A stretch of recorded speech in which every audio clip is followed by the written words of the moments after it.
GDS төгсөгчтэй ярилцсан ярилцлагын маань одоо 3 дахь дугаар ийхүү эхлэж байна. Тэгээд энэ удаагийнхаа дугаараар бид эдийн засаг санхүүгийн салбарынхантай урьж ингэж ярилцъя гэж ингэж бодсон юм аа.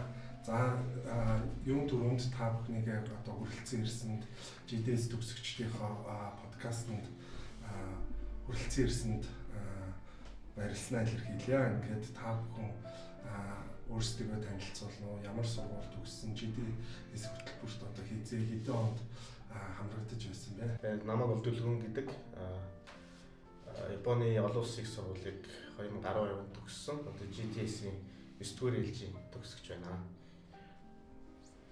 За намайг Дүл Одрах гэдэг 2006-аас 2008 онд Японы олон улсын их сургууль сурч төгссөн. Тэгээд 5 дугаар ээлжийн суралцагч байна. Тэгээд энэ подкаст оролцож байгаад их баяртай байна. За инх амглаа. Намайг инх амглан гэдэг. Бас адилхан Японы олон улсын их сургуулийг төгссөн 2018 онд 15 дахь ээлж байгаа. Тийм. 16-аас 18 онд.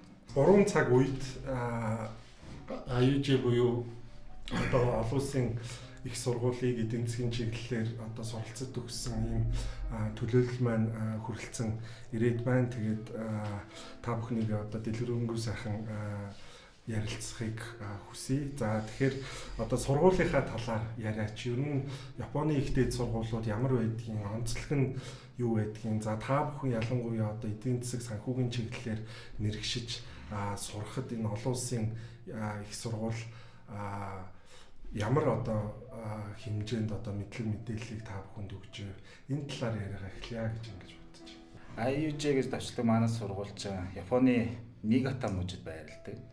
Нигата гэдэг муж болохоор Токиогоос 200 гаруй километр зайтай зүүн баруун хойд зүгт байдаг. За бас нэг нэр нь болохоор Юкигүни гэдэг цасны их орн. 98 оны өвлийн олимп зохиогдсон Нагано мужийн яг арын залгаа муж. Тэгээд Японы олон улсын сургууль 1900 томьёо санаж байгаа зүг бол 82 онд байгуулагдсан гэж нэг түүхийг уншиж байсан. Тэгээд хоёр одоо салбар сургуультай дотор нь олон улсын харилцаа, олон улсын хөгжлийн хөгжлийн сургууль. Тэгээд миний төгссөн одоо хөтөлбөрчин болохоор олон улсын хөгжлийн хөтөлбөр гэдэг яг нэр нь тийм яг диплом дээр болохоор economics буюу одоо эдийн засгийн магистр гэсэн ийм л хөтөлбөр байсан. Тэгээ өшөө олон улсын харилцаа, бизнесийн удирдлага, одоо e-бизнес эднэргээд намайг байж хаад яг нэгдээд e-бизнес нэгдээд ихний төгсөлтөө бол хийж исэн. Тэгэл ер нь бол нэг будааны талбайн донд гоё амралтын газар байгаа юм шиг л байдаг байсан. Тэгэл оюутны нэг 3 байртай тийм 3 байртай. Тэгэл тэрэндээ ерөөсөө нэг амралтны газрын хүмүүс цагаар оллоо, цагаар тоглож наадаад явж байгаа юм шиг нэг тийм их гоё газар байсан. Тэгээд яг хөө тэгээ нөө хүн чинь уйдамхай юм болохоор нэг 2 жил болоход ирэхээр сүүлдээ уйдаад л бас Токио нөгөө төвд сурж байгаа оюутнуудтай бас жоохон хатаархаал үг хайбрлээсэн тийм их гоё сургуулаа. Тэгээд ямар ч байсан очиод 2 жил сурсан үзээгүй юм бол үзсэн. Тэгээд нөгөө Японч яг дид үтцийн хувьд бол ямар ч асуудалгүй болохоор хаац сурсан. Хүндрэл байхгүй болохоор тэр тал дээр бол маш тийм. Тэгээд олон улсын тэр сургууль чинь бас бизнесийн чиглэлээр Японд бас ихний 10-т ордог сургууль. Тийм. Бүр олон улсад билүү дээ. Нөө шилдэг 100 хөтөлбөрийн нэг гэдэг. Бизнесийн удирдлагаараа бас нэлээд дээгүүр ордог сургууль байгаа. Тийм би айгуу сайн. Та нарыг байхад нэг баахан гадаад багш нар байсан уу? Тийм зөндөө гадаад багш нар байсан. Тэд нар нэг сайн гэж магтаад байдаг байсан. Одоо бол ихэнх нь гадаад багш нар байна. Гэхдээ нэг юм одоо гадаад гэдэг нь яг нөгөө native-уд одоо нэг англи зүг. Тэгэл тэднийг алдахгүй гээл тэд нар нь бас явна өрнө гээл одоо тэр яг намайг 8 онд яж хахлаа нэг багш нь нэлээд сүр бараад одоо дүүлэнтал явж исэн байхгүй. Хаяж байгаас тэгэл тэднийг алдахгүй гээл нэлээд юм хийдэг байсан. Нөгөө Японы хувийн бичлэгийн бас компаниудын ажилчид удирдлагын одоо тийм ажилчны ирж одоо манаас бол бас нэг жил ч юм уу нэг хэдэн сар ч юм уу сурч англи хэлээр дэвшлүүлдэг бас тийм нэг уламжлалтай бас нэг тийм онцлог хөтөлбөртэй байдаг тийм сургууль байсан тийм. Тэгээд бас яг түүний хэлснээр өдөө тийм орон нутагт болохоор айгүй тийм яг хичээлдээ төвлөрч одоо хичээлээ сурахад айгүй тийм таатай төвлөрч сурахад таатай болчихсон. Янз бүрийн юм гарахгүй. Гэхдээ бол мэдээж хүн юм чинь тэгээд өөд нь бас чөлөө цагаа сошиал хэрэгцээ чөлөө цагаа бас өнгөрөх бодоод тэгээд өөрөөсөө л айгүй тийм креатив бол янз бүрийн юм санааж янз бүрийн юм санааж арга хэмжээ зохион байгуулж тэр яадаг.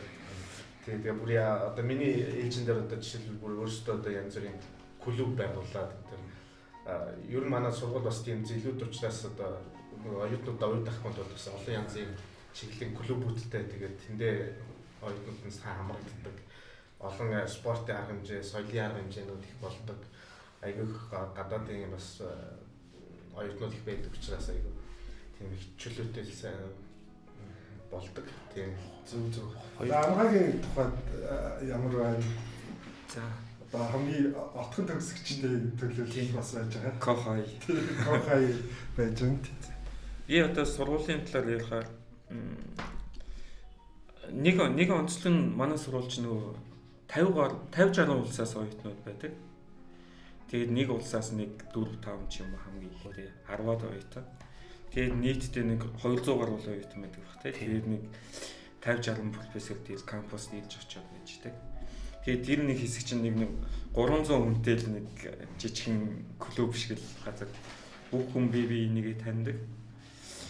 Тэгээд яг нөгөө орчин тойрон гэвэл яг одоо жишээ нэг 12 сар энэ сүүлээс эхлээд магадгүй нэг хүн шиг өндөртэй цас болчихдаг.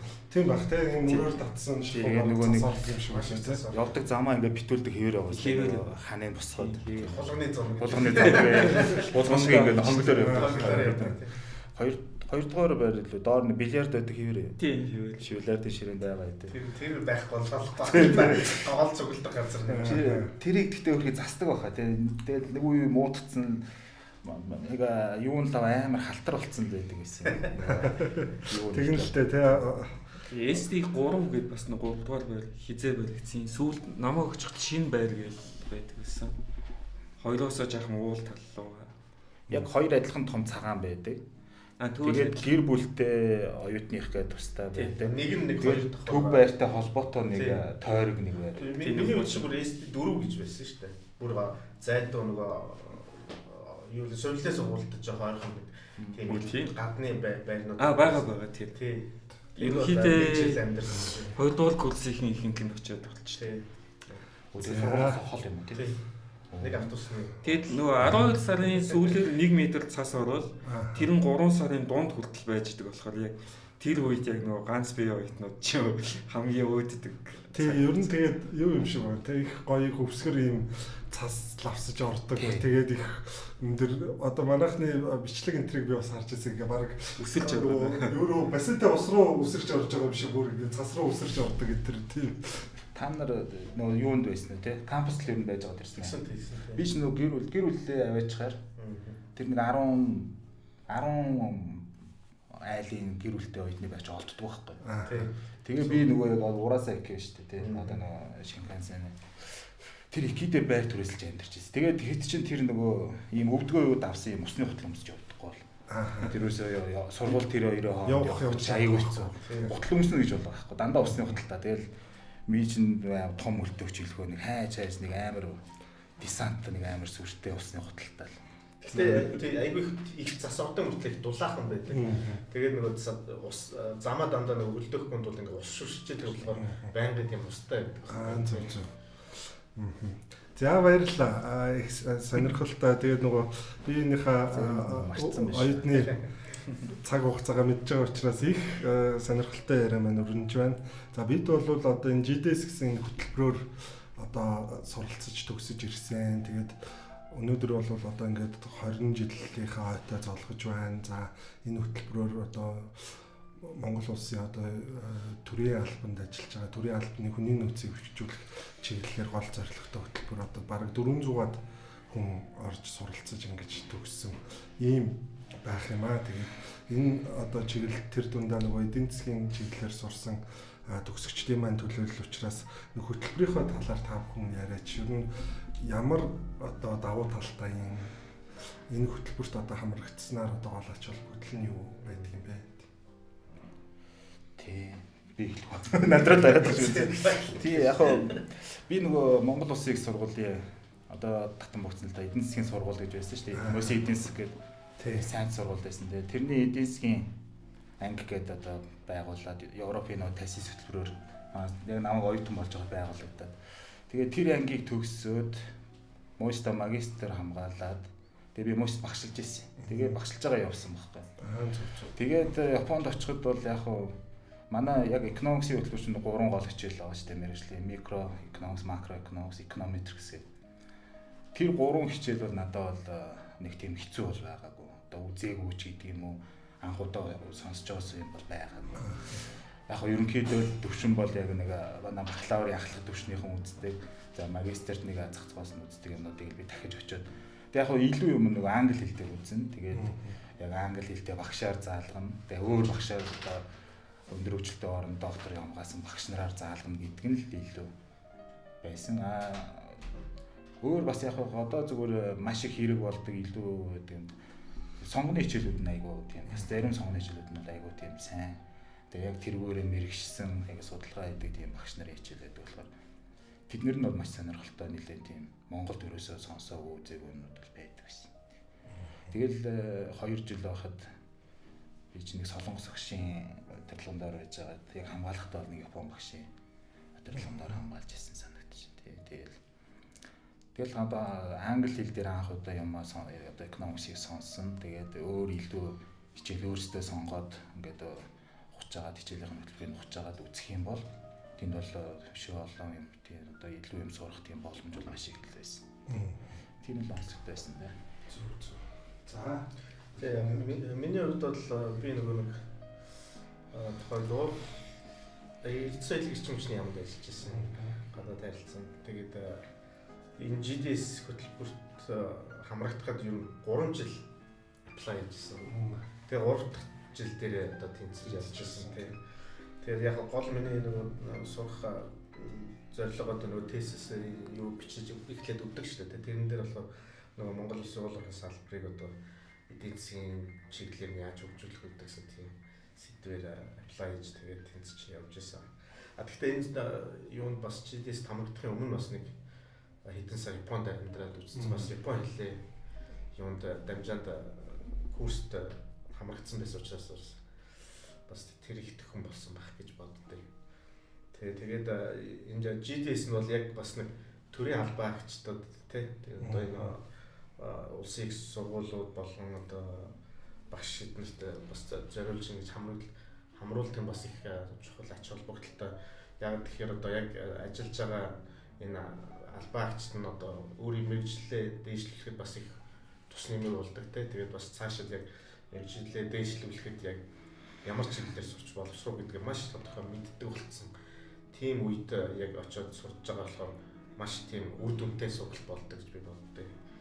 Тэгээд тийм болохоор яг сурч ирээд одоо буцаад эхлээд сургуультай явахдаа нөгөө байгууллагатайгаа 2 жилийн гэрээ байгуулад сурч ирчээд буцаж байгууллагатаа заавал орно тий. Тэгээд нэг доотлол нь 2 жил ингэ ажиллах ёстой гэсэн тийм гэрээтэй байдаг учраас бас сурж ирчээд одоо байгууллагатаа буцаж ороод ингээд ажиллахад бас их маш төхөм байгууллагын зүгээс ч гэсэн маш их дэмждэг энэ тийм боломж болж байгаатай сайхан. За манай амгаагийн хувьд одоо төгсөж ирээ сангийн яамд одоо үргэлжлүүлээд ажиллаж байгаа тийм ээ. За би сангийн яамд ажиллаж яваад тэгээд ирээд бас сангийн яамд ажиллаж байгаа. Энэ JDS хөтөлбөрийн нөгөө гол давуу тал гэвэл надад их таалагдсан юм гэвэл ингээд очоод би яг нөгөө гэр бүлтэй гэр хамт очсон. Тэгэд очоод нөгөө хэр Японд газардаж чадчихээн гэдэг тэр аягүй санаа тавьдаг. Очингууд нэг 3-7 хоногийн яг нөгөө нэг хоолоо олоод идчих төвшний Япон хэл зааж өгдөг. Тэгээд тэр Япон хэлтэй сайн сурч чадвал нөгөө замаа хайгаад хүнээс юм хаана байгааг асууж чадна. Одоо нэг халуун хоол аваад идчих боломжтой ч юм. Тийм төвшний Япон хэл их л зааж өгöd. Тэгээд цаашаа яг хөтөлбөрийн сар болгон билүү үлрэлтний билүү ингээд байнга нөгөө тэр JAIS-аас хүмүүс ирж уулзаад ямар хуу байна, таалагдж гин үү, хэцүү юм юу байна гэд их тийг санаа тавьдаг нь нөгөө гол хөтөлбөрийн нэг том даваа тал юм шиг санагдаад байгаа. Хичээлийн хувьд бол адилхан симпайтай. Би нөгөө economics-ийн сурчаад очсон болохоор их хүнд юм бол гайгүй. Тэгээд яг нөгөө сонирхсан чиглэлийн юм дээр илүү төвлөрөөд цав гаргаад тэгээд явна. Зөв. Тэгээ ер нь бол бас хөтөлбөрийн маань нэг онцлог нь бол дандаа ажиллаж байгаа одоо төрийн албаагчд маань бол хамрагддаг. Тэгээд хамрагдахдаа бол бид чинь нэг юм пропозал бичлэг штэ тийм ээ одоо ийм Монголын юмыг бол өөрчлөлмөр байна. Одоо ийм юмыг бол ингэж би одоо нэг иймэрхүү судалгааны ажил хийчих санаатай байна гэсэн ийм юм бичээд очдог. За тэрнийхээ дагуу бол ер нь дипломын ажлаа хамгаалдаг. Тэгээ эргэж ирээд бас тухайн байгууллагатай ажиллана гэдэг нь бас тэрийгэ хийж хэрэгжүүлэх тийм боломж нөхцөлийг бол бидэнд олгодгоо. Тэгээд та гурвын маань хувьд одоо яг судалгааны ажлын чиглэлүүд маань ямар чиглэлүүд байв. За тэгээд судалгааны ажил одоо 2 жилийн хугацаанд хийсэн. За гол одоо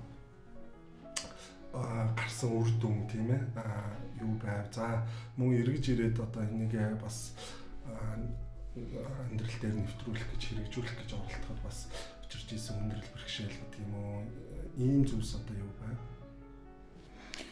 Тийм ер нь би ч одоо яг 5 онд яг бас л яг адилхан хинтэй адилхан 3 дахь удаага үзэж байгаа л тэнцэжсэн. Тэгээд 5 онд чинь тийм 5 онд баахан шалгуулшуулдаг гэж тэнцээ 6 онд явж байгаа. Бид тэр үед бол нөгөө 100% төрийн албаагч биш байсан. Нийтээс авчдаг. Их сургууль одоо хувийн байгууллагч байж болно, хувийн компани өмж байж болно, улсын байгууллагч хүн байж болно гэдэг байсан. Тэгээд би ч яг улсын сургуулийн багш байсан болохоор яг л адилхан пропозал бичсэн л дээ. Одоо би явах юм тэнцэх юм бол тийм сурмаар байна, тийм юм үзэж байгаа. Тэгээд минийх бол яг одоо би санаж байхад бол бакалавр болон магистра төгсгөтөө хийжсэн дипломын ажлаа сайжруулна. Тэгээд тэр маань болохоор яг нэг жижиг одоо монголч нөө жижиг нээлттэй эдийн засаг гэдэг шүү дээ. Тэгэхээр жижиг нээлттэй эдийн засгийн яг нэг тийм стандарт макроэконометрик загвар байдаг. Онлын одоо онл болон одоо эмпириктэй нөө эконометрикийн үнэлгээ хийдэг. Тэгээд тэр үр дүн нь бол яг нөгөө мэдрэмжүүд гарч ирдэг. Тэр мэдрэмжүүд нь болохоор нөгөө бодлогын гол одоо нөгөө юм бодлогын одоо шийдвэр гаргах таамаглалыг хийх нөгөө гол тооцоололт хэрэг болдог. Тийм одоо тэр чинь одоо санджааны 5 гişдэг юм баг нэг 20-од одоо мэдрэмж үнэлэгдэж гарч ирдэг нэг тийм загвар үү. Тэгээд би энд бол яг хийж жагаад магистр болон бакалавра төгссөн. Тэгээд тэр чинь бол мэдээж өөрөө тэгээд сайн ойлгоогүй юм байсан л ах дутуу юм байсан баг. Тэгээд тэрийгээ сайжруулна. Тэгэл одоо багшаар удирдуулж байгаа л тэрийгээ ядаж нөгөө тоонд чинь нөгөө тоон мэдээлэл нь өргөсөн шүү дээ. Монголд хийжсэн хамаагүй олон жилийн тоо ороод ирнэ. Тгийг сайжруулнаа гэсэн нэг пропозал хийсэн. Хоёр дахь нь болохоор яг их сургуульд ажиллаж байгаа болохоор Японы их сургуулиудтай танилцсан. Тэгээд дээд одоо боловсрол экономиксын дээд боловсрыг яаж олгож байгаа юм те ямар байдаг, ямар зарчимтай байдгийг үзэж хараад ирээд одоо Монголд их сургуультай ажиллаад адилхтаа одоо хэрэгжүүлнэ л гэдэг нэг тийм л пропозал хийсэн санагдаж байна. Тэгээд яг ирээд бол төгсөж ирээд бол тэр загвар магвар болоод мэдээж яриг дараа нь бол яг намайг ирэхэд нөгөө үндэсний хөгжил шинтгэлийн хороо байгуулагдсан байсан. Тэгээд яг тэднийхтэй хамтраад би бол яг тэр загвар дээр яаж одоо тэр үнэлгээнд дээр үндэслээ яаж одоо прогноз хийх үү, эх жилийн инфляц хэд байх вэ гэдэг юм уу те эх жилийн одоо валютын ханш ямар байх вэ гэдэг дээр энэ загвараар бол иймэрхүү одоо үр дүн гарч ийна гэх нэг тийм хилцүүлэг хийгээд тэдний хороотоо бол нэг тийм ажил бол хийж ирсэн. Сургууль дээр болохоор яг надад тэр нөгөө одоо түрүүн хинч ярьлаа те нэг хамтлан ярьлаа. Японы тэр бүх юм нөгөө жин там байдаг. Маш их юм төлөвлөлттэй хүмүүсийг нөгөө нэг ерөөсөө харж те хандж яадаг. Тэр чинь бүх юм нэг юм төлөвлөлттэй байгаа байхгүй. Тэгээд яг айж дээр очиход та нартай ингээд гэрээ байгуулж байгаа шүү дээ. Нэг юм уршуур өгөөд за манай сургуулийн оюутан бол ийм дүрм журам баримтлал ийм ирэх үүрэгтэй гэх нэг юм цагаан номч байлоо да. Тэгээ хамгийн сүүлд нь өөрөө хараас зураад ингээд нөгөө авдаг байхгүй. Тэгээд тэр надад их таалагдаад мөс чинь тийм байдаг байхгүй. Тэгээ нөгөө оюутнууд нь ямар нэгэн нөгөө сургалтын болон дүнгийн ингээл юу үүсэн шүү дээ зөрчилдөөн үүсэн. Тэр үед нь оюутанч барих бичиг баримт байдгүй, багш нь ч бариад өөрийгөө өнгөрөх бичиг баримт нэг байдгүй. Зүгээр яг ерөнхий нэг машин сургалтын журам мурам гэдэг нэг сайхан журам бол байж л байдаг. Гэтэл тийм гэрээ мэрээ байгуулаагүй, оюутанд анх танилцуулаагүй, ойлгосон гэдэг гар үсгийг аваагүй юм бол айгүй их тийм олон асуудал дагуулж байгаа нэг. Тэгээ би сургалтын албандаа хэлээд Японд ингэдэг юм байлээ. Эсэж орж ирсэн бүх оюутандаа ингээ гэрээ маягийн байгуулт юм байлээ. Гар үсгийн зурвалт юм байлээ. Дараа нь тэгээ тэргээр нь асуудал үүсвэл шийддэг юм байлээ гэдэг. Тэгээ нөө өөрөө хэлчихээр явах гэдэг нөө түрүү дуурсан хөөний юм бол нэг өөрөө тэрнийхээ ноорыг гаргаад чи тэгээд хийгээд байгаад тэр тэгээд хэлцэж байгаа батлыг гэдэг. Тэгээд нэг яг тэр эдийн засгийн сургуульд байсан. Тэгээд эдийн засгийн сургуульд уг нь бол яг эсэгчдийн цагаан ном гэдэг тэрний дараа гарсан. Шөөгөр ингээд одоо хичээлүүдийн танилцуулгахдаа, сургуулийн танилцуулгахдаа, дүрм журмын танилцуулгахдаа тэгээ эцгийнхэн ч бараг зурдаг байсан нь. Тим юм бол нэвтрүүлсэн юм байна. Тийм одоо тэгэл одоо толгойд байгаа нь л энэ ойлголоо да. За байна л. Тий, миний хувьд яг миний мэрэгжил бол өөр л дөө. Өөрөөсөө олон улсын харилцааг төгссөн. Тэгээ гадаад харилцааны мэрэгжилтэй тэгээ хоёр дэвсэлэг эрчимчний яамд ажиллаж байхдаа бас одоо өөрийнхөө мэрэгжил мэдлэгээ жоохон өргөжүүлэх гэдэг утгаараа одоо бизнесээ удирдлаа магистр тэгээд apply хийж явсан. Тэгээд мэдээж одоо нөгөө салбарын хувьд бас эдийн засгийн хувьд ямар пропозал одоо санал судалгааны санал өгсөн байх гэхээр нөгөө одоо эрсдэлгийн нэрт уулуурхай салбарыг одоо Монгол Улсын эдийн засагт нөлөөлөх тэр өрнөлөөг яаж өргөжүүлэх вэ, яаж сайжруулах вэ гэдэг тийм сэдвээр би өгч ирсэн. Тэгээд очиод бол мэдээж тэрэн дээр одоо маш олон юмнаас суралцж байгаа шүү дээ. Бизнесийн удирдлага гэхээр одоо бүх аж ахуйн нэгжийн түвшнөөс эхлээд бүх санхүү эдийн засаг тэгээд бүр одоо стратеги төлөвлөлтийн жишээний бүр тийм маркетинг гэдэргээд бүх чиглэлээр яагаад судлаад сураад тэгээд тэн дээрээ үндэслээд одоо өөрийнхөө дипломын ажлыг биччихсэн. Тэн дээр болохоор миний хамгийн гол бас нэг илүү одоо Монгол улсад одоо илүү дутагдчихсэн гэх юм хэрэгтэй байсан нэг гол асуудал нь болохоор энэ хувийн хвшлийн оролцоог их дэмжих хэрэгтэй байна. Засгийн газар хувийн хвшил хоорондоо консенсус юм уу тэр түншлэлээс илүү ихэд хамтарч ажиллах төр хувийн хвшлийн хамт ажиллах. Тийм хамтын ажиллагаа. Энд чинь болохоор ганцхан консенсус биш шүү дээ тийм. Тэрнээс илүү одоо зүгээр төр засгийн хувийн хвшлийг дэмждэг, хувийн хвшил ингээд засгийн газрын хийж чадахгүй байгаа юм уу эсвэл одоо хөрөнгө мөнгө дутж байгаа яг тэр салбар дээр нь одоо илүү хөгжүүлэх тэр чиглэлээр нь илүү хувийн хвшил оролцож ингэж ажиллах хэрэгтэй гэдэг тэр чиглэлээр нь бас тийм дипломын ажил биччихсэн тий. Тэгээд яг одоо манай сургууль маань бас тийм олон улсын олон орны багш нар байдаг учраас бас их сонирхолтой олон гадаадын олон улсын зах зээл дээр одоо хувийн хвшлийн одоо олон том компани корпорациудын тэр туршлага өдрийг бас бид нарт одоо нэг кейс болгож тий бид нар уншуулж яхад бас их сонирхолтой байдаг гэсэн тий. Тэндээс бол бас маш их юм сурч ирсэн. Тэгээд ирээд буцаад ингээд ирээд байгууллагад орохоор одоо нөгөө засгийн газрын сонгуультай холбоотой өөрчлөлт болоод одоо уулуурхай юм болсон. Тэгээд гэхдээ одоо нөгөө гэрээ байгуулсан юугаараа үүргээр ингээ 2 жил ажилласан. Гэхдээ нөгөө буцаад нөгөө олон улсын харилцааныхаа ингээд эхэлцтэй ороод ажиллахаар нөгөө нэг юун маань чиглэл маань өөрчлөгдөд.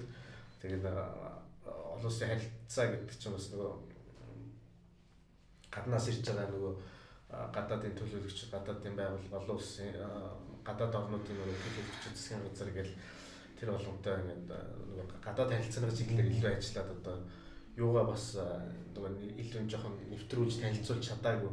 Гэхдээ яг одоо нөгөө яманда одоо би тэгэл нөгөө олон төрлийн нөгөө гэрээлцэрүүдийн бүх юмнуудад оролцоод ч гэсэн тэгэл тэр нөгөө сурсан мэдсэн зүйлээ бас аваад явж байгаа. Тийм явахаас өмнө би нөгөө гадаад харилцаанд ажиллаж байхдаа Япон улс одоо Монголын хамгийн том хандлагч одоо бас их дэмжигч орны хувьд одоо хувийн хвшлийн хэм илүү бас уулуурхаас Монголын уулуурхай салбарыг сонирхож ирдэг те. Тэр чиглэлээр бас илүү Японуудтай харьцаж байсан учраас бас энэ Япон улсыг судлаад одоо соёлтой бүх төр засгийн байгууллага одоо ямар одоо дөрвөн журам шатараатай явдаг. Тэр болгоныг structure-ыг судлаад тэгээд ирэхэд одоо дахиад Японуудтайгаа эргээд ажиллахад бас илүү өдгөн байх болов гэдэг утгаараас Японыг сонирхож ингэж очиж сурсан байна тийм. За манай их амглаа. За. Судалгааны санал ялгаагүй бичсэн.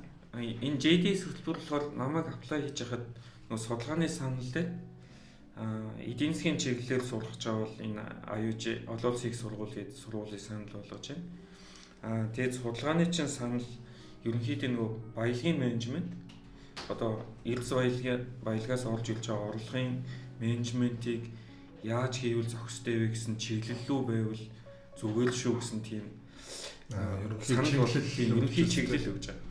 Тэгэд би яг тэрнээс нэг гажихгүйгээр яг судалгааны саналаа бичээл өгсөн. Тэгээд сонгогдсон. Тэгэл очоод би яг миний хийсэн юм болохоор бас дүүл бодлох багштай адилхан байна л да. Яг нэг тийм нэг жижиг бүтцийн загвар өмнө би энэ суулж байхдаа оролдоод байдаг байсан өөрөө цаг цаавуулаад. Тэгээд тэрэн дээрээ жаахан цаг гаргая гэд очоод нөгөө удирдагч багш сонгох гэдэг 3 багш санал болгоод. Тэгээд би тэнд өс ихэнх багштай л уулзаад би нэг ийм загвар хийх гэсэн юм а гэсэн чинь чи одоо ингэ чамайг хэл сайн муу гэж бид нэг мэдэхгүй байна. Шууд очингуудаа уулздаг. Хэл сайн муу гэж мэдэхгүй байна. Тийм болохоор чамайг яг ийм загвар хийнэ гэвэл өдөртмөр гэнэ гэх нэг. Тиймээс ихэнх багш нар ингээд татгалзаад байсан л да. Коучи Котаны гэх. Тийм. Тэл багш ихтэй ажгүй ерөнхийдөө бас ийм хүчиглэлийг зорлдог. Тэгэл би мэйл бичээд үзсэн чи яг тэр багш за чи ингээд яг хүсчихвэл өөрөө цаг гаргаад зуны амралт гэж байхгүй шүү гэд.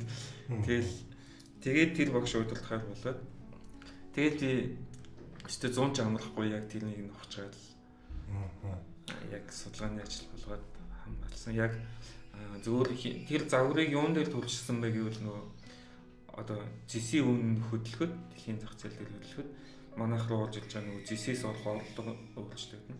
Тэр орлогыг одоо жишээ нь яаж зарцуулбал илүү үр ашигтай нөгөө эдийн засгаа тогтворжуулахад илүү хувь нэмэлттэй байна. Тийм туршилт хийгээл тэгэл оргисон. За баярлалаа.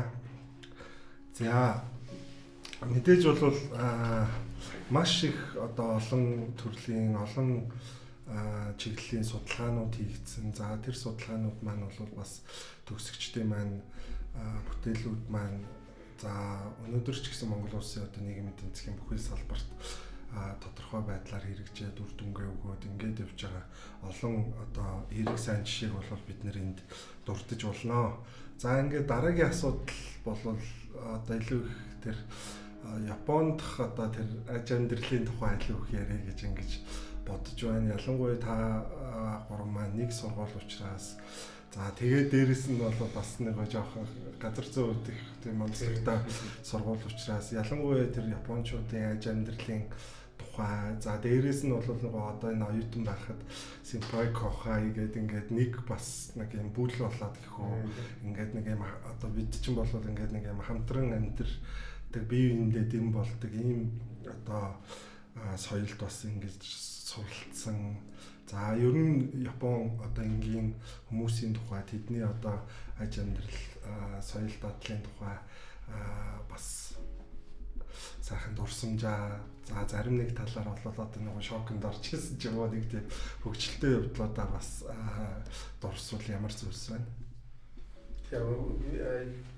Энэ JD хөтөлбөрөөр явахын өмнө бол би өглөөс Японд нэг очиод нэг сар амьдарч үзсэн болохоор соёлын шоконд орох нь гайгүй байсан. Гэхдээ бас нэг тийм бас нэлээд тийм төвөөсөө зайдуу газар ингээд очиход бас их сонирхолтой юм байна л да. Анх ингээд гал тэрний буудлаас суугаал буугаал одоо нэг сургуулийн автобусанд суугаал бүх нэг олон улсын оюутнууд ч цуг ингээд явж байгаа шүү дээ. Тэгэл хоорондоо яриад энэ ч одоо барыг л ферм шиг тийм ажихгүй газар очихнуудээ нэг барыг 2 давхар нэг жижигхэн байшин байх үедээ энэ гэсэн чинь яг л тийм газар очиход бүгд инээлтчихсэн одоо тэгээд нам болчихж байгаа юм. За одоо энд ингээд ер нь дасгаа зүгээр аргагүй юм байна гэл. Тэгэл бүгдээрээ чи хоорондоо танилцаалаа одоо угаасаа ингээл байнга нэг ганцаар чи 2 жил ингээд цуг байхаас хойш тэгэл би тэгээ сайхан илүү ойр дотн болж танилцж байгаа. Тэгээд ер нь манай ээж дээр чинь өмнөх жилийн дээд ангийнхан тэгээд одоо миний үеийн ангийнхан ингээд нийлээд гэр бүлэрээ ингээд яхаа бараг 20 гаруй хүн бол тийм. Тэгэхээр ч одоо ямар нэгэн баяр ёслолоор бол тэр 20 хүн яг л нэг ам бүл шиг тийм бүгд нэг дороо судлаа цаах. Open day гэж баяр хийдэг хэвээр байгаа. Тийм round the world open day гэж тэр болгон дээр чинь бүгдээр ингээд Монголоо танилцуулах тийм арга хэмжээнд сайхан энд эндээсээ босгоол одоо хоол Монголын үндэсний хоол цай хийх нь хийгээд хувцас сунраа өмсгөн тэр нэг булан очруулахад бол тэгээд бүгдээрээ гар бие би бол жоохон нэг гард зурдаг авьяастай болохоор тэр мэрэгээрээ янз бүрийн нөгөө байгалийн зураг мөгч юм уу тийм монголч чигээр энэ төр бичиж тэ тэр танилцуулах юм дээр бас их ягаад тэр халуун ам бүлээрээ гоё ингээд бас ойр татсаад олон найз нөхдөд болох нь бас их сайхан байна. За. Тийм тэгээд өөр бас тэтгэлгийн оюутнууд байдаг байсан юм Монгол. Тийм. Одоо за би одоо GDS-ээр бол хоёулаа очсон. Манай Аврал дод гээд тийм. мундаг залуу бит хоёр чинь. Авраа болохоор мөсиг миний доор 2 төгссөн. Бит хоёр бол бүр их сургуулийн нөгөө биенээ таньдаг. Тэгээ хоёулаа тэнцээд очиж исэн. Ахаа түшиг нөгөө таньдаг хүмүүс те найзууд тэгээд очсон болохоор нэлээд тийм сайхан лээс. Хоёулаа тэгээд бильярд зохиож сурж байгаа юм тэнд чинь. Тэгээд нийлээд тэр чинь тэгээд одоо бүхэл юм хийн штэ тэр чинь одоо хичээлээ хийн, юугаа хийн, зугаалгаа хийн, ууж идгээ хийн. Тэгээд Азийн хөгжлийн банкны тэтгэлгээр очсон, IMF-ийн тэтгэлгээр очсон гэдэг. Тэгээд аяж чи 2 жил болохоор яг нөгөө дээдлийнхаа оныхонтой 1 жил хамт сурчдаг. Тэгээд дээдлийн оны бас 3 4 дээдлийн оныхон бол дандаа эмэгтэй оюутнууд байсан, хүүхнүүд байсан юм байна. Тэгээд манай оныхон ингээд 4 5 лаа бид нар чинь нэлээд олуулаа. Тэгээ яг нөгөө open day-гээр хуушураа хийн. Тэгээд нөгөө юугаа борцгоо хайрын сүтээ цайгаа чан тэрийгэ зарна. Өөрөөсөө бид нар чинь бүжиг хийсэн санаж би лав Монголын нөгөө Токиод Монголын элчингээс зодог шуудаг Монгол гутал аваачаад бүх өрөлдөж үзүүлж байсан. Би бол барилдажсэн санаж байна. Тийм болдог. Тэгээд тэр яг бидний байхад жил нөгөө түрүүн инх хамгаалсан бас дурдсан. 50 эдэн орны оюутнууд сурдаг сургууль шүү дээ ер нь. Тэгээд тэр жил нэг аюулж байгаа генсийн номд бичүүлж байсан байна. 55 билүү 56 ч билүү үндэстний хүмүүс нэг доор Японы онсенд орж байгаа. За. Тэгээд би тэд чи айгүй халуун ашаа гэсэн. Тэгээ яг генсийн нөгөө төлөвлөгч ирээд аюулжийг бүртгэж авч ирсэн байхгүй зураг мургийн аа. Тэгээд бүгдээрээ нөгөө паспортаа бариад ингээд орж байгаа. Тэгээ биднээс чинь төлөөлөгч сонгох болоо чи ч ор би ч орохгүй гэх нөгөө онсенд орно гэж хичээд байхгүй. Тэгээд нэг охиныгоо нэг хүүхнийгээл тэр маань зөвшөөрөөл тэгэл паспортаа бариад. Тэгээд нэг тийм хөгжилтэй юм болж ирсэн.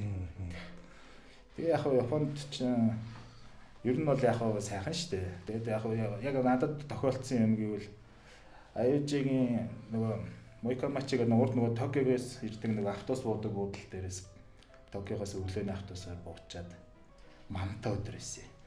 Гарцсан дээр гарч явж байгаа машинтай явуулж ирсэн. Машин мөргүүлж ирсэн. Тэгээд машин мөргүүлээд галкаманд түргэн цагдаа гуруулаа тавьж ирээл. Тэгээд нэг баахан имлэг домлого болоод тэгэнгүүт чинь яг тэр чинь нөгөө цагдааны хайхтар яг цагдаа гэлц дээр аваачаад нөгөө аюужигийн нөгөө орчуулсан Сакай-сан гэдэг нэг өвөө байдаг гэсэн юм да. Сакай-сан бит хоёр очоо байцаалт гэж байгаа. Тэгээд миний яг наваа тэр нөгөө мөргүүлж өвтөж байгаад нөгөө цусны шинжилгээ шууд авчдаг юм бэл. Тэгээд нөгөө за танаас алкогол илрээгүй, хар тамхи илрээгүй, тэ янз бүрийн бодисол илрээгүй. Та бол ив ирүүл явсан. Тэгээд тэр өвөөгийн бол буруу байсан. Гэхдээ та ямар нэгэн байдлаар амиа орлох гэж ирсэн байсан ч үлээ нэг тийм амар тийм тэгээд тэр мөр нь бол айгүй сонир санагддаг юм лээ. Тэгээд та 30 жил ч үлээ дээ. Энэ хэрэгээ сөхөж болно. Эргээгээ дахиад одоо мөрдөн байцаалт явуулдаг ч юм уу. Тэгээд энэ бүх ингээд нөгөө тэр геймба нөгөө осол болсон газрын бүр зураг мөргийг ингээд нөгөө шугам зургаар зураад, фото зургаар баталгаажуулаад тэгээд тэр нөгөө өвөөгөөс авсан байцаалт, надаас авсан байцаалт бүгдийг ингээд нөгөө авсаргаад гаруулж зураад. Тэгээ энэ ингээд манай цагдаа гэлцэд 30 жил байж лээ те 11 л хурд хугацаа байсан. Тэгээ их айхтар юм даа л гэж байна. Тэгэл тэр үед л бодоол. Тийм л юм болчихсон тийм. За Японы соёл энэ төр гэхээр нөгөө өмнө хэлсэн нөгөө Aichi-ийн кампус. Тэгээд хамгийн ойрхон галт тэрний буудлын гэтэл нэг 3-4 км. Тэгээд зундаа ихэвчлэн бороотой өвөлдөө цастай болохоор ингээд нэг тэнд ингээд тасах ингээд нэг тусгаарлагдсан хүмүүс. Ер нь Японы ард түмэд бас аюу тийм чөлөөтэй нээлттэй ер нь аль ч газар очсон ер нь гадны хүмүүстэй маш илэгтэй баг биднээс бас зарим нь ингээ аюу их тийм англиар ярьж англи хэл сурсан нээлттэй байдаг. Тэгээд тэр орон нутгийн ингээд одоо эмээ өвөнөр хүртэл тэнд тийм зохион байгуулалттай арга хэмжээ зохион байгуулаад одоо үндэснээс гэсэн хүмүүс урьж оролцуулаад ингээд нэг хоорондоо бас нэг тийм соёлын солилцоо маягийн тийм арга хэмжээнүүд их болдог.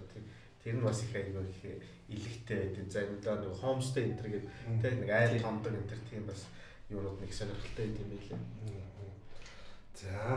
За баярлалаа.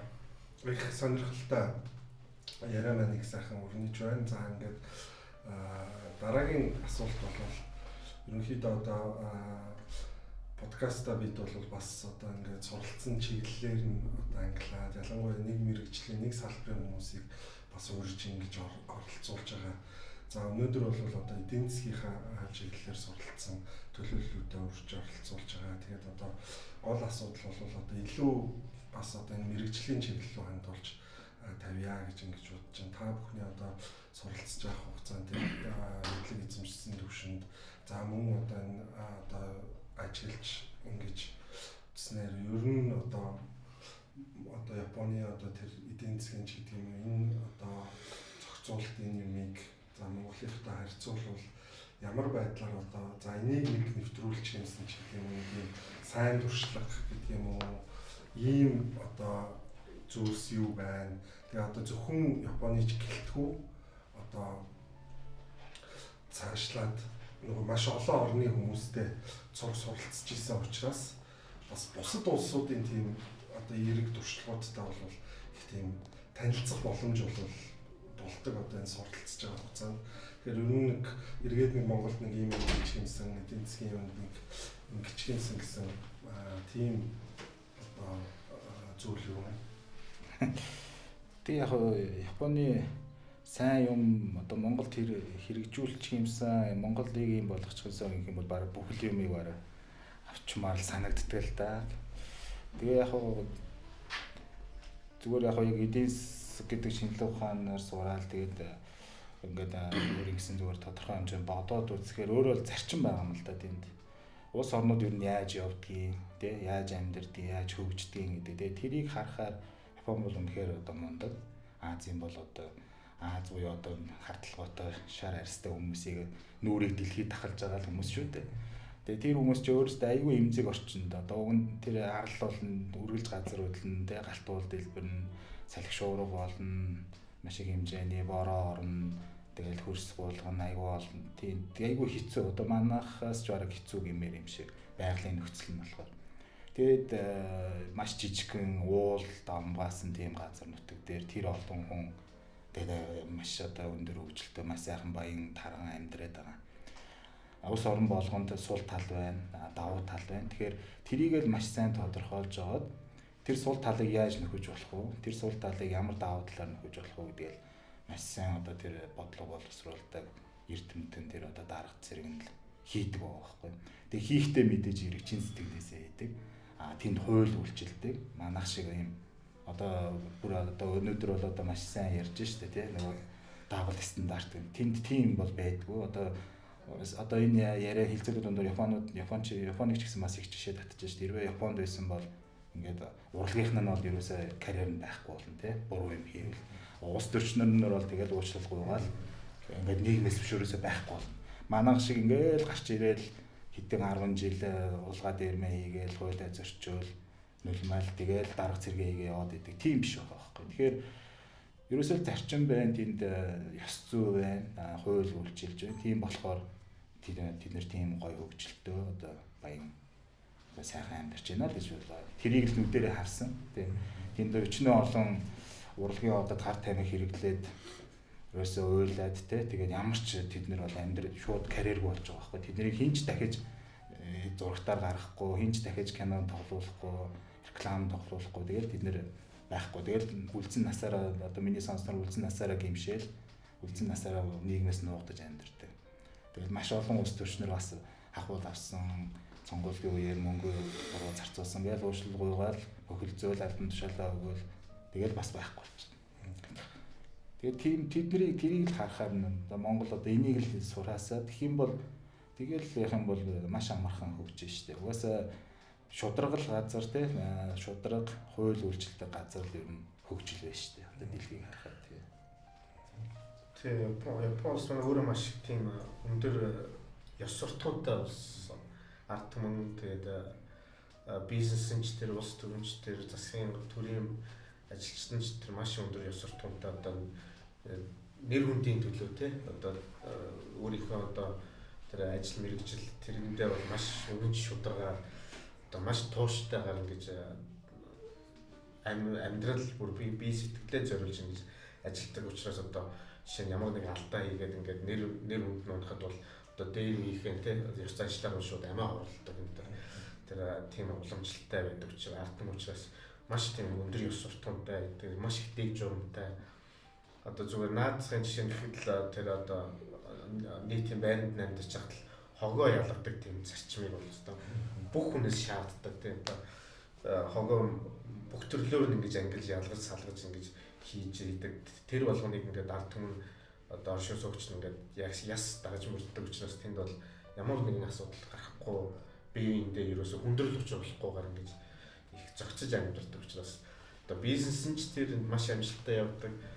Тэгээд бас одоо Монголд бас нэвтрүүлэх бас нэг тийм Япон хүмүүсийн авууштай юм гэхээр одоо төр засгийн хувьд ч тэр одоо боловсон хүчнийг бэлтгэхэд одоо маш сайн анхаардаг. Зүгээр хувийн хвшлэн гэхэд одоо жишээ нь миний одоо сонсчихсан түүхээс бол Panasonic-ийн одоо захирлан л өөрөө одоо гадаадд Германд очиод тэр одооны тэр дэвшилтэд техник технологиг бол очиж судлаад тэгэл тэрийг нь сураад тэгэл Японд авчирал анхныхаа тэр зурагт телевизтэй радио бүх тэр технологийн тэр мундаг электрон бараа бүтээгдэхүүнүүд ингэж хийж нэвтрүүлж тэгж олон жилийн туршийн хөдөлмөрөөр тэгж өндөр хөгжсөн байдаг. Тэгээ бас нэг Японы ард түмний агууштай юм одоо ямар нэгэн шийдвэр гаргахад маш нарийн гүн гүнзгий судалж ойлгож байсны дараа нөгөө үйл ажиллагаа эхлүүлдэг. Тэр жишээнээс нь одоо би одоо бас өөрийнхөө амьдралд юм ажил мэргэжилтэй бас нэвтрүүлэх үүднээс одоо миний ажиллаж байгаа байгууллага бол одоо далаад гарц зуунуудын олон улсын судалгааны төвийн байгууллага байхгүй. Энд бол одоо Монгол улс далаад гарц зүй тэгээд яаж энэ бэрхшээлийг даван туулах вэ? Одоо бусад далаад гарц зуунуудтай адил одоо туршлагаа солилцох тэгээд энэ одоо өөрийн эдийн засгийг одоо өргөжүүлж нэмэгдүүлэхийн тулд одоо энэ бараа бүтээгдэхүүнээ яаж олон улсын зах зээлд гаргах вэ? Тэнд тулгарч байгаа бүх саад бэрхшээл тэгээд бүх маш олон чиглэлээр одоо манай одоо судалгаа хийдэг байгууллага олон улсын түвшинд тийм болохоор одоо засгийн газарт бүхэл түвшинд судалгаа хийх хэрэгтэй. Судалгаа тоо баримт дээр л суурилж одоо зөв оновчтой бодлого гаргах хэрэгтэй. Тэр утгаараа одоо тэр бас тэр зарчим одоо үйл ажиллагааны үндэс суурийг одоо бас ажил амьдралдаа ингээд нэвтрүүлээд ажиллаж байна тийм. За хамаагүй. За ингээд анзаараад тахаар авах юм ингээл бүр жижигээс эхлээд бүр том хүртэл маш их байгаа байхгүй. Одоо ингээд бид хэд анх очоод тэгэл эхний өдрүүд нөгөө Японы хэлний сургалтанд суугаад тэгэл харж байхад тэнд нөгөө Япон хүмүүс чинь яаж юмыг зохион байгуулж байна, цагийг яаж баримталж байна. Тэр нөгөө бичиг баримтыг яаж бүрдүүлж авч байгаа нөгөө бусдад төвөггүйгээр гэхдээ бид хэдүүлж маш их юм зургуулаад юм бүрдүүлж яваад байгаа тийм. Гэтэ бид хэд ямар ч төвөг болохгүйгээр маш гоё зохион байгуулж байгаа. Тэр зохион байгуулалтын юмыг анзаарах ч гэсэн авах юм жижиг төвшин байгаа. Тэгээд түрүүний хэлсэн нөгөө хог ангилж ялгахаас эхлээл. Тэгээд бүр том юм гэвэл тэр нэг Япон багш нөгөө японочууд гадаад зах зээл яаж өөрсдийнхөө бүтээгдэхүүнийг зарах зах зээлийг бэлддэг вэ гэдэг нэг тийм кейс бид хэдэд ярьж өгч ирсэн. Тэр нь болохоор Япончууд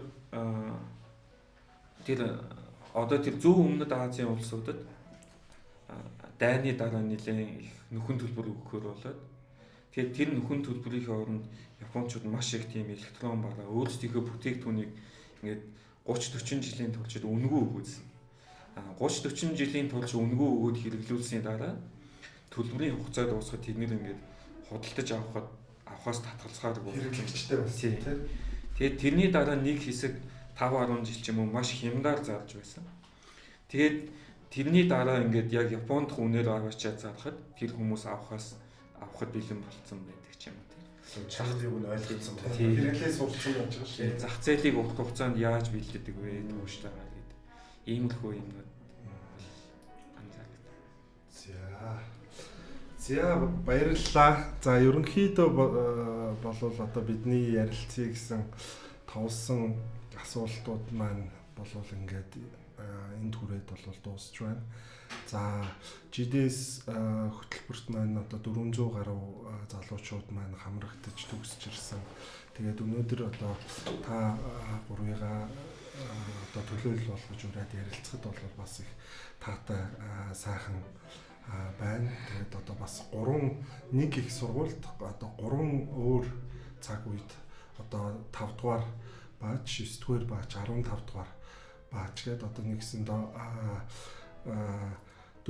Дөлбаатар багш амгаа 2 гэдэгэд голдоо бол баг 10 жилийн зайтай зөрүүтэй ингээд сурж исэн.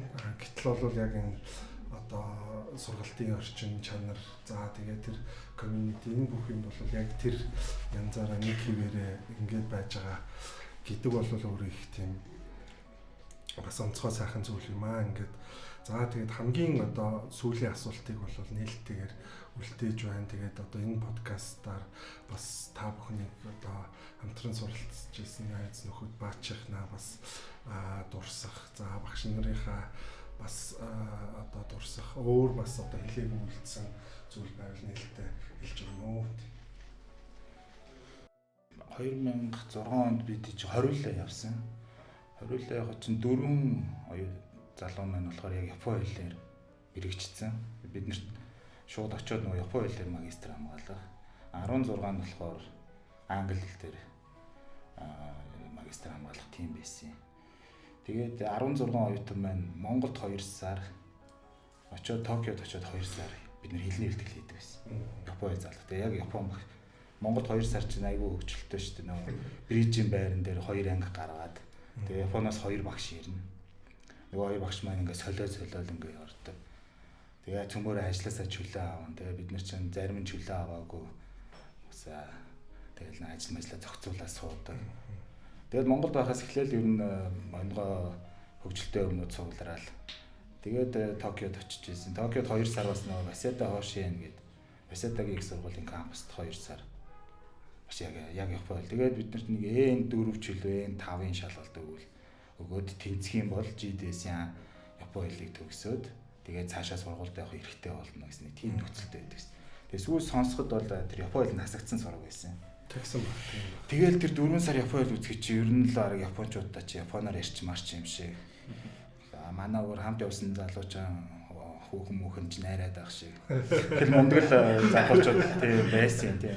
Тэр бол маш их хөвгөлтэй юм болдог байсан. Тэр үчин бүрийн нүднийхээ нулимсээр гартлын нэлдэл тэгэл одоо нэг зураг мурга харахаар чинь тийм нийттэй их болдог л тийм байсан. Тэгээ тэр 20 одоо хамтаа сурсан залуучуудаа одоо минт хүргэе. Тэгээд яг бид чинь бас нэг групптэй тэгээд хаяа мэдээ зэдээ ороод онлайнаар түрүү жил чинь нөгөө тал дэлхийн тэнд байж байгаа хүмүүс чинь цөмөрө 20 цэрэнд ороод тэгээд нэг бид онлайнаар нэг уулзсан юм аа. Гэхдээ бүгдээрээ цугулж чадаагүй дийлэх юм байсан. Тэгээ ер нь яг GDS-ийн хөтөлбөрийн буйнд бол ер нь бол манай 20-с чинь за миний мэдхийлэл буцаад 4 5 6 нь буцаад Японд л 4 5 нь буцаж очиж доктор хамгаалсан. Буцаад одоо авралтууд гэдэг манай надтай хамт хаяжид сурсан залуу маань бол Америкт очиж доктор хамгаалсан. Тэгээд ер нь бол маш мундаг одоо нэг ажиллаж байгаа салбар болгонд л тэргүүлэгч нэр л байгаа. Тэгээд бүх залуучуудтай энэ нэвтрүүлгээр мэд хүргэе. Тэгээд бас яг тэр үед Монгол дахь GDS офис дээр 3 айгуу мундаг хүн ажилладаг байсан шүү дээ. Одоо яг дараа солигдсон баг л да. Хоммасан гэдэг нэг Монголд магистр хамгаалсан амар гой монголоор ярьдаг тийм Япон дарга нь байсан. Бид нартэй ч баг бид нарт орон монгол хэл бараг зөв ярихыг заамаар тийм мундаг Япон монголоор ярьдаг. Тэгээ Батима-сан гэдэг Монгол талаас Батима-сан байсан. Тэгээ цогцлмаа гэдэг нэг хүүхэн байсан. Тэгэл тэр гуравтаа л ер нь тэгэл Монголд 2 сард нэг Япон хэлний бэлтгэл тэгэл нэг шалгал шүүлэг гэдэг үеэр ер нь нэлээд танил болол. Тэгээ Хоммосон ч би тэдийг аваад л яг Японд авчаал нөгөө Японыхоо GDS-ийн хүмүүс тушааж өгвөл тэгэл явж ирсэн. Тэгээд тэр хүмүүстэй бас одоо баярсан талархснаа одоо энэ тайлбарлуулаад одоо хэлээ да тий. Тэгээд хамгийн сүүлд нь мэдээж энэ чинь нөгөө Японы татварын юу лээ? Татвар төлөгч нарын засгийн газрын зардаар хэрэгжиж байгаа буцалтгүй тусламжаар хэрэгжиж байгаа юм бодлоор болохоо. Тэгээд Японыхоо одоо татвар төлөгч нарт бас одоо баярсан талархснаас илэрхийлээ тий. Маш олон монгол залуучуудыг авч сургаж нүдийг нээж өгч дараагийнх нь одоо амьдралд нь маш том түлхэц түшиг болсон, тус болсон. Ийм одоо буянтай хөтөлбөрийг хэрэгжүүлсэн хүмүүс бүгдэнд нь л одоо талархснаа илэрхийлээ да. Тэгээ яа харахгүй яг одоо миний хувьд ч жишээ нь одоо яг энэ амьдралд бас нэгэн шинэ үе таалгыг нээж өгсөн яг ийм сургалт болсон 2 жил Японд одоо яг л миний одоо 2 дахь их орн шиг Япон улсын юм сайхан хэлсэн яг таатай санагддаг зургатаа одоо Японы талаар энэ юм үзэхэд бас их ойр дотн санагддаг. Тэгээд Японы автомт бас мэдээж үргэлж баярлж талархдаг. Энэ тэнд Японд уулзгаланд их таатай бас сайхан Японоор мэдлээд те өөрийгөө танилцуулах хэмжээний болцсон байхад бас их тийм дуртай байдаг те Японод. Тэгээд ер нь бас тэнд ингээд сайхан олон чиглэлийн ажилч хөдөлмөрлөдөг залуучуудтай сайхан 2 жилиг хамт байхад бас оюутны амьдрал бол бас их сонирхолтой сайхан байдаг шүү дээ. Тэр утгаараа бас их олон найз нөхдөд болсон. Японд ингээд яг Япон багш нар нь ингэж яриад би одоо жишээ нь сангийн яамны тэр CG зааврыг хөгжүүлдэг багт байдаг гэдэг. Тэнд нөгөө хичээлээ заагаад байж байгаа ч гэсэн. Тэгэл би тэр нөгөө элчин хүчний газрын тим судалгааны багт нь байд харьяалагддаг гэл их тэгж ярьдаг багш нар нь өөрсдөө. Тэгэхээр тэнд яг нөгөө нэг лаглаг профессорууд нь яг тэр нөгөө бодлогын шийдвэр гаргах төвшний өмнөх судалгааг хийхэд их оролцдог юм шиг санагдсан. Тэгэхээр яг нөгөө манайд бас яг л тийм байвал их тажгүй юм болов уу гэж боддог. Тэгэхээр яг нөгөө судалгааны төвшөнд яг нөгөө онлын хувьд яг нөгөө яг нэг жанжин шугамаа мэддэг сайн профессор нь яг тэр нэг судалгааг энэ удирдаад яг заавал очиж суугаад тэнд байгаад байхгүй ч гэсэн яг удирдаад оролцоод явдаг. Тэр туршлагыг нэвтрүүлвэл бас их тажгүй юм шиг санагдав. Энийг л би түрүүний үзэж байна.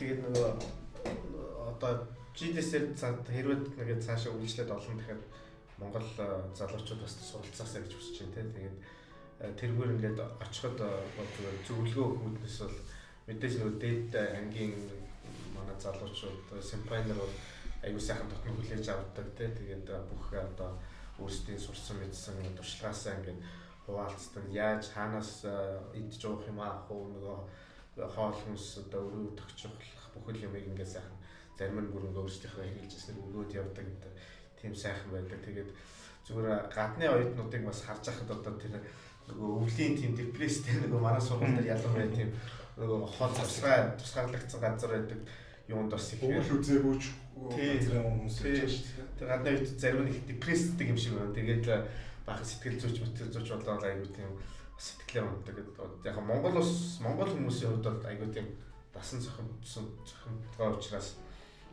ер нь бас тэр тал дээр бас арай гайгүй байдаг юм шиг. Гэхдээ ер нь сэтгэл зүгөө бэлдэж тэр олон хичээлийн одоо ард гарч яаж бас нөгөө чөлөө цагаа сонирхолтойгоор өнгөрөөж нөгөө стрессээ тайлах гэдэг дээр бас сайн бодож авчиж нөгөө дээд ангийнхантайгаа ч юм найз нөхдөдөө сайн уулзаж ингэж бас тэр Японыг олон сонирхолтой газрууд бас явж үзэх хэрэгтэй байхгүй тий. Тийм тэгэж явахыг бас зөвлөе тий. За баярлалаа. Маш сайхан ярилцлага болж өндөрлөө. Ингээд GDS хөтөлбөр буюу төрийн албанд хүний нөөцийг бэхжүүлэх энэ хөтөлбөр маань хэрэгжээд 20 жил болсон байна. Тэгээд бид цувралаар энэ GDS хөтөлбөрт хамрагдсан үе үеийн төлөөллүүдийг цувралаар өрн оролцуулж төгсөгчдийн санаачлагаар энэхүү GDS төгсөгчтэй ярилцъя гэдэг энэ подкастыг болвол 3 дахь дугаараараа ингэж уулзлаа. Тэгээд биднийг бас үзсэн нийт үзэгчдтэй болвол бас баярлалаа илэрхийлье. За мөн подкастын маань урилгыг хүлээж аваад хүрэлцэн ирсэн та гуравтаа цаашдын одоо ажлын өндөр амжилт хүсье. За мөн судалгааных нь ажлуудад улам илүү их өндөр амжилтыг хүсье. Ингээд анхаарал тавьсан та бүхэндээ баярлалаа.